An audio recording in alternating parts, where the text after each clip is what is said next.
Hey Hunters, Halozu here for another look at D&D Unearthed Arcana.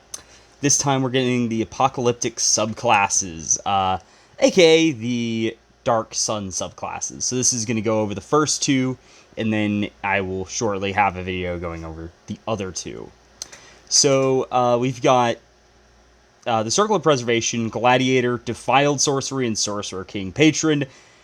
They could not be more on the nose about this. I don't know if they have announced the Dark Sun book, but this is definitely a we are getting Dark Sun. I don't see how we could not be getting Dark Sun with this. It's like, I don't know about you, but that sounds Dark Sun to me. Like Sorcerer Kings, that's Dark Sun. So, anyway, let us get on to the actual subclasses. So, we've got the Circle of Preservation Druid. So, this is kind of a fully support-focused Druid.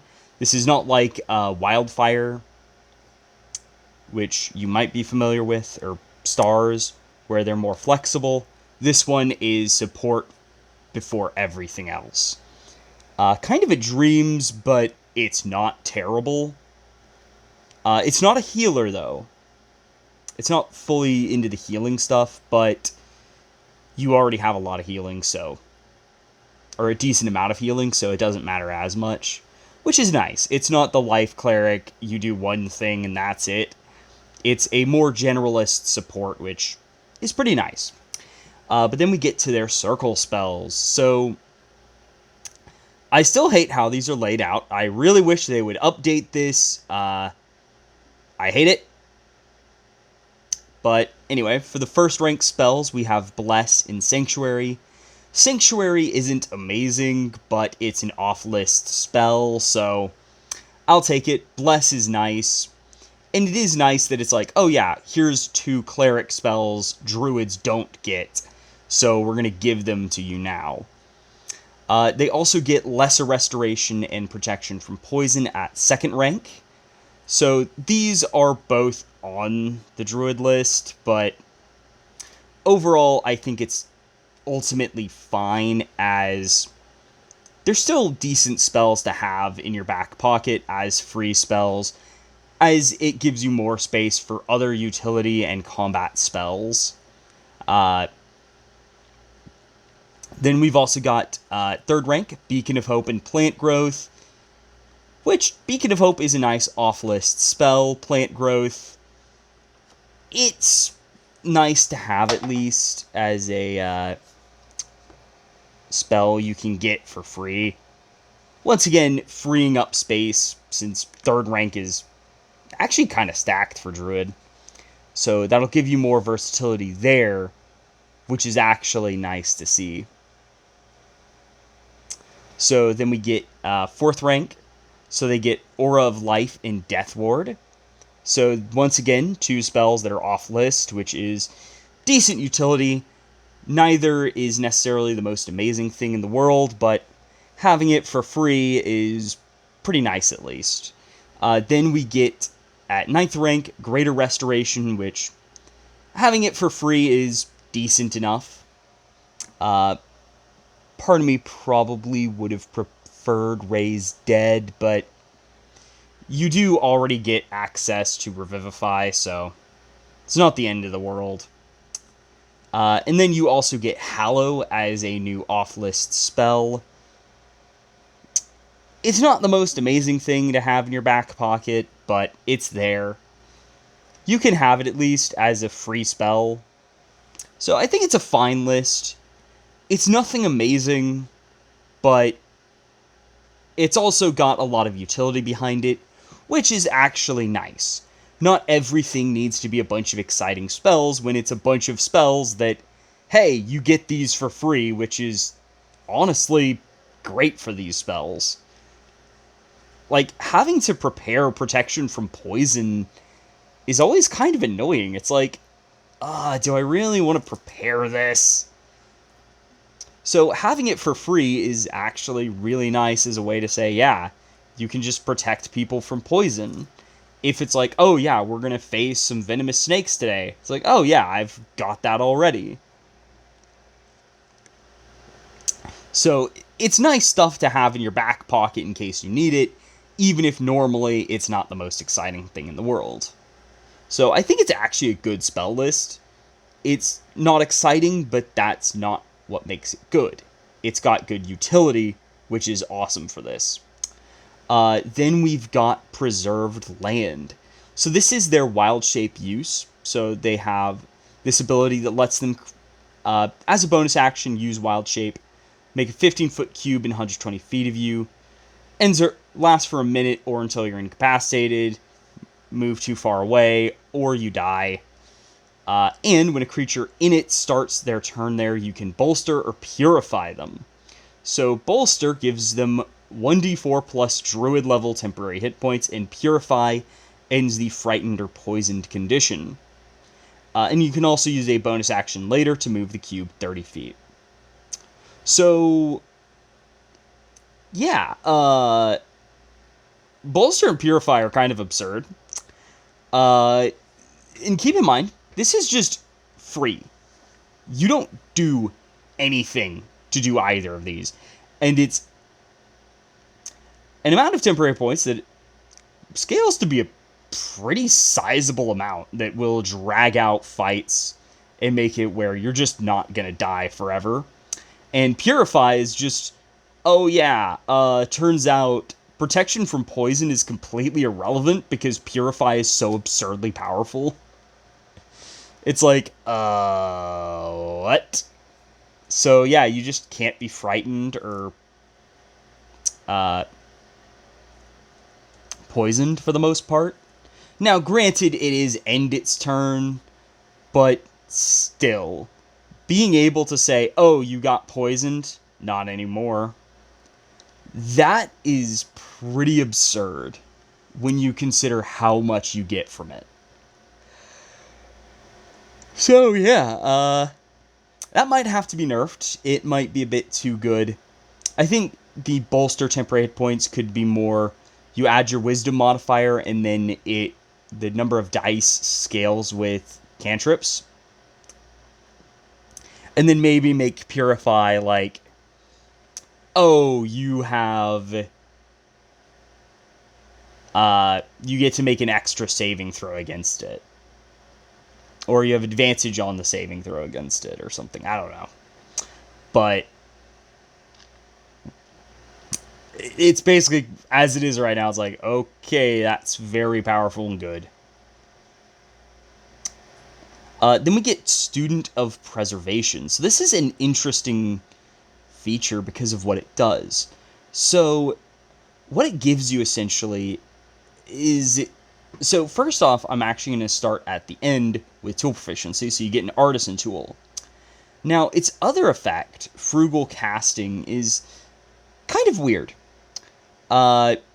So basically, when you cast a druid spell with a material component, you can cast it without that unless it's a consumed material component or it has a cost.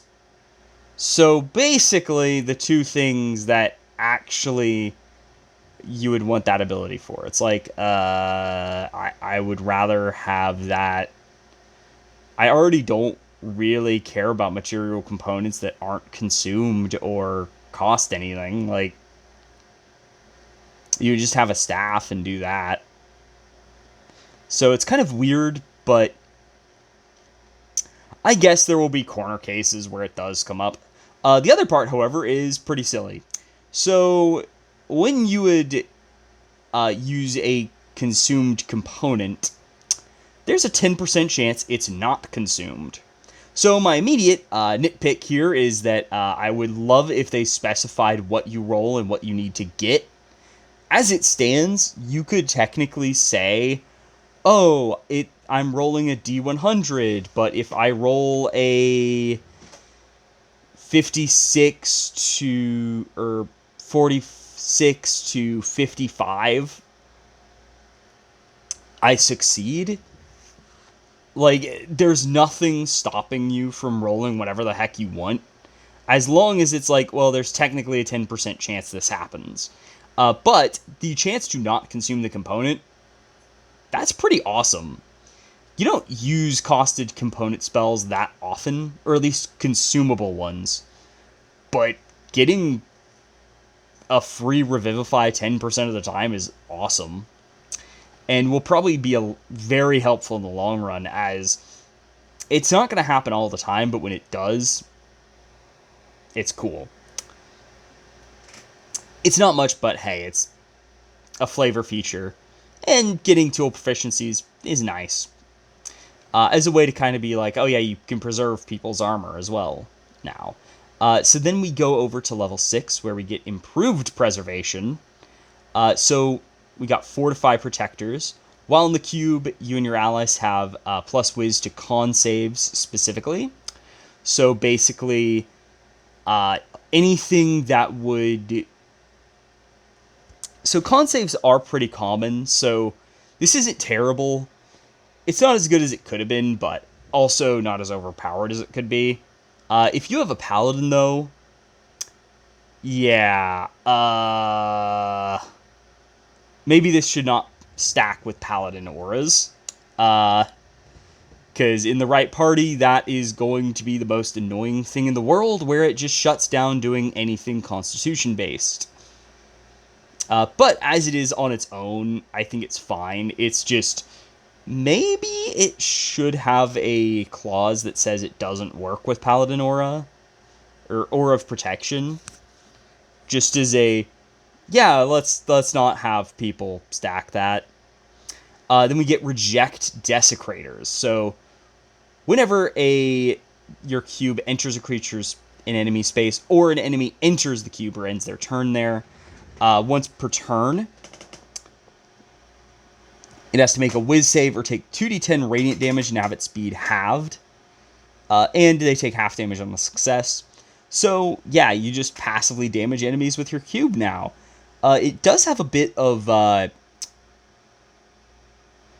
Spirit Guardians wording.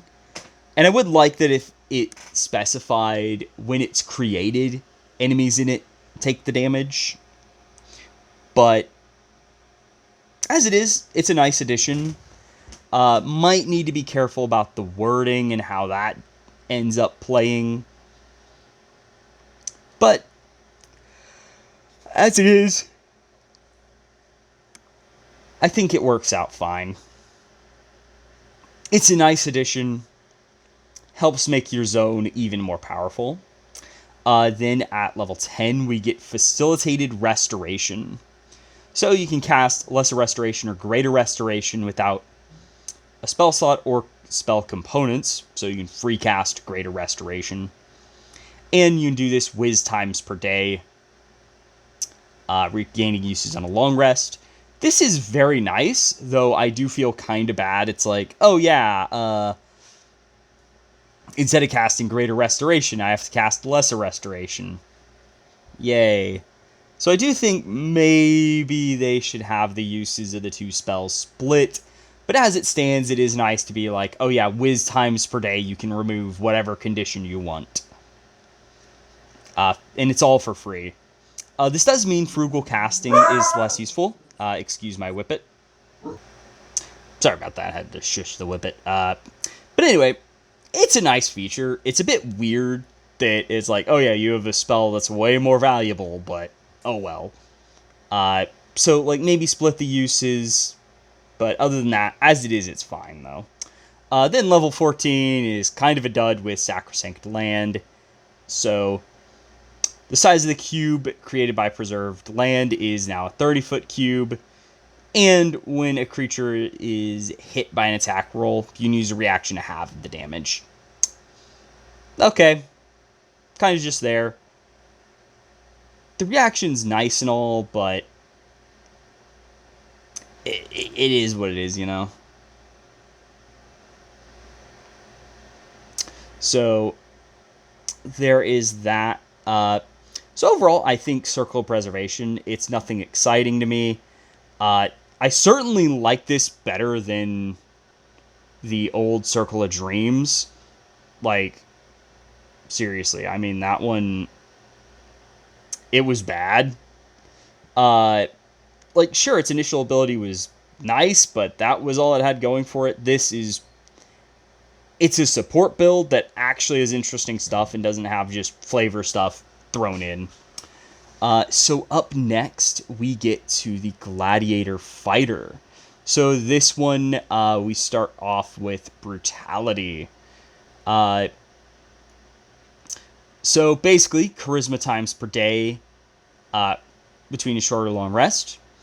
You get to add an effect once per round to a melee weapon attack. So this is a melee build specifically, but this is a charisma fighter, which is neat. But basically, Brutality, you have various different effects that this can do. But essentially, you add a new mastery property. Now, I will note that unfortunately, this does not,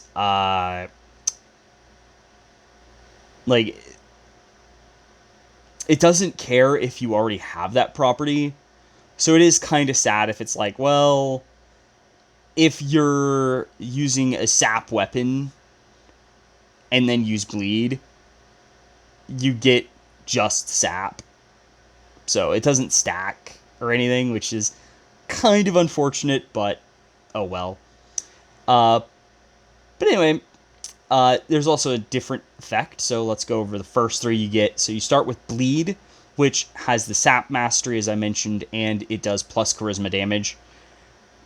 I feel like all of them should probably do plus charisma damage, and Bleed just does an additional ping of it on the next turn, maybe. Or maybe it's just like, oh yeah, you roll an extra die as well. But as it stands, it's fine. It's just, I kind of wish it was like, oh yeah, all of the brutalities add plus charisma damage. It's just a question of what other effect there is. Then Bluff activates the Vex Mastery, which I think works a lot better with their Studied Strikes, where instead of kind of being a degenerate, oh, you just swing constantly and get advantage, no matter what you do. Instead, this is, oh, hey, you are getting a certain, you're activating it with a resource. So I think that plays a bit better. It feels less degenerate and is just like, yeah, when you do this, no matter what you do, you're getting advantage. And then you have advantage on your next saving throw you make before the end of your next turn. Weirdly, I feel like this should be... Bluff and Bleed should have their masteries swapped. Because Vex is usually the more aggressive one, and Sap is the more defensive one. As I think Sap fits perfectly with the second effect of Bluff. But, oh well. That's a bit of a nitpick. Then there's Stumble, so you can activate Topple. And then, basically on the next turn, the target is effectively dazed, so they can only take an action or bonus action. Others effects that have done that, I'm like, I wish it was also restricting movement, but paired with Topple, I actually kind of like this as you can knock someone prone, and then their movement is limited, and on top of that, they also can only take an action or bonus action, and if it's an enemy that has nasty bonus actions, well, have fun. So I do like this as a kind of back pocket utility, and I think this is an awesome way to implement weapon mastery. Like, I like this. I like being able to pick and choose between mastery properties rather than messing with this whole, well, sometimes you do something special. Then level 3, we also get Combat Theatrics. So we get Athletic Flair, so basically you add your Charisma modifier to Acrobatics and Athletics checks. So that's decent to have. You also get proficiency in Acrobatics, Athletics, Deception, Intimidation, or Performance. So kind of the performing stuff is what you get here. So that's pretty cool. So I like that. It's nice flavor feature. Then you get Flourish Parry, which, this is definitely not overpowered at all. So basically, when a creature hits you with a melee attack, you can use a reaction to add your Charisma modifier to your AC against it, and potentially make it miss. What? This is a spammable armor buff.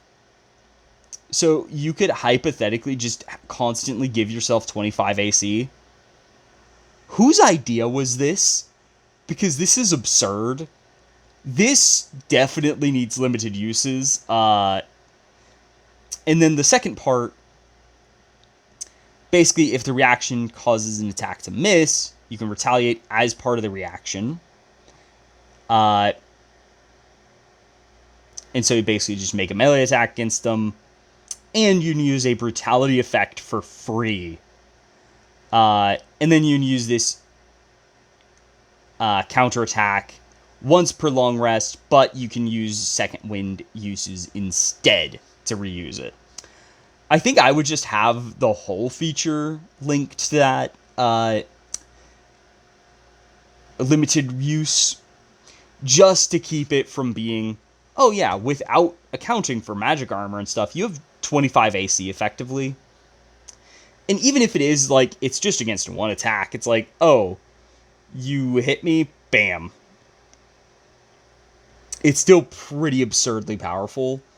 So limited uses would be nice. Then at level 10, we get Bolder Brutalities. So you get 3 more brutality effects. So we get Rive, which pairs with Cleave. And it also ties into Cleave, where you add your ability modifier to the second attack. So I kind of like this one. I do wish Cleave was better and wasn't just, oh, they have to be next to each other. It's like, I kind of wish it was, well, it can be anyone next to you or in your reach instead. Just so it's more usable. But as it is, it's fine. And, like, the effect, like, ultimately, my problem with this is that I just don't think Cleave is as good as it could have been. Then we get Rush, which activates the lovely Push Mastery. You know, the worst one for melee weapons. But I will say, having it on a limited use feature as, like, an activated ability is definitely a lot nicer than just, oh yeah, your melee weapon has a kind of useless mastery effect of push, which you don't really want to do all the time. But this one also goes a step further and says, oh yeah, not only do you push them, you also get to move up to your speed without provoking opportunity attacks. So you can kind of make this into one of the 4E style push and shift powers, where you push the opponent back, but then shift up to them to stay with them, and kind of move where you're fighting them, which is cool. Or you could use this as an escape ability of get this guy away from me and just get out of there. Or push a guy off a cliff and then go to engage another enemy. I really like this one. It's kind of I like mixing push with mobility on melee builds. Like, if you're going to push people around, you should have mobility as well paired with it, so you're not having to waste time getting back to your enemy. So having this come with it is really nice. Then we get Stagger. So you can activate the Slow Mastery property. And the target has disadvantage on the next saving throw it makes before the end of your next turn. So once again, we get another one where I feel like maybe this should be paired with another mastery, because this feels like it should be paired with Vex. As Vex is oh yeah, I have advantage on my next attack against you. It's like, oh, you have disadvantage on your next saving throw you have to make. But I think it's not as bad as with Bluff. So I think that's fair. I think slow is fine. Like, maybe bleed should have slow, stagger should have vex, and then bluff should have sap, but I think you could just swap bluff and bleed mastery properties and leave stagger as is, and it's not terrible, but as it is, it's still nice. You slow them down, and oh hey, yeah, you've got disadvantage on your next saving throw against my buddy's attack, so that's nice. Level 15, all you get is Brutal Resurgence, so when you use Second Wind to regain HP, you get Regain a Brutality use, and you also regain a Brutality use when you use Action Surge. I do wish if it also specified that when you Action Surge, you get to use a Brutality as part of it, so you can essentially double Brutality with Action Surge. Also kind of feel like maybe this could be a bit earlier. And also that maybe they could make the Brutalities more like Battlemaster, where you get to pick and choose. Like, maybe you only get like 2 and 2 now, but you get to choose which 2 you get when. But last but not least, we get Mutilate. So all this feature does is when you hit a bloodied creature with an attack roll, you can attempt to mutilate it, and it has to make a con save, or be either maimed or sluggish. And if it fails, you can't use it until you finish a long rest. So basically, you have 1 successful mutilate per day, but it's not wasted if you fail, which is nice. And this lasts until the target regains HP, which kind of annoying for some enemies. Looking at you, trolls. But as it stands, I think that thematically makes sense. Excuse my yawn. So then we got the maimed effect, which is when it takes the attack action, you can only make 1 attack. I think this is supposed to shut down multi-attacks as well, so probably needs to specify that, but as it stands, this can be a lifesaver. You know those enemies with 1,000,000 attacks? Yeah, you can just shut that down, which is awesome. Then we also see Sluggish. So the speed is halved, and they have -2 AC. A good general use one of, hey, this guy's easier to hit now. And they're slower, so they can't escape as easily. So both of these I like. Maimed does feel a bit more niche, but it's niche, but incredible when it comes up, which is a nice place to have your feature. So I think overall, Gladiator, it's a good subclass once again. I think it's a nice, simple build that it does one thing and does it well. I think there's some tweaks that could be made. I think maybe all brutality effects should add some damage, and maybe have bleed just do even more. I think it might be worth considering making it a Battlemaster-like choice system. But as it is, it's a simple subclass I can actually like. Like, it's not Champion, where it's like, it's simple to a fault. It's like, no, this is simple, but it's interesting, which I really like. But anyway, thus far we've got pretty good with these two. So without further ado, I will see y'all next time. Halo Zoo, out.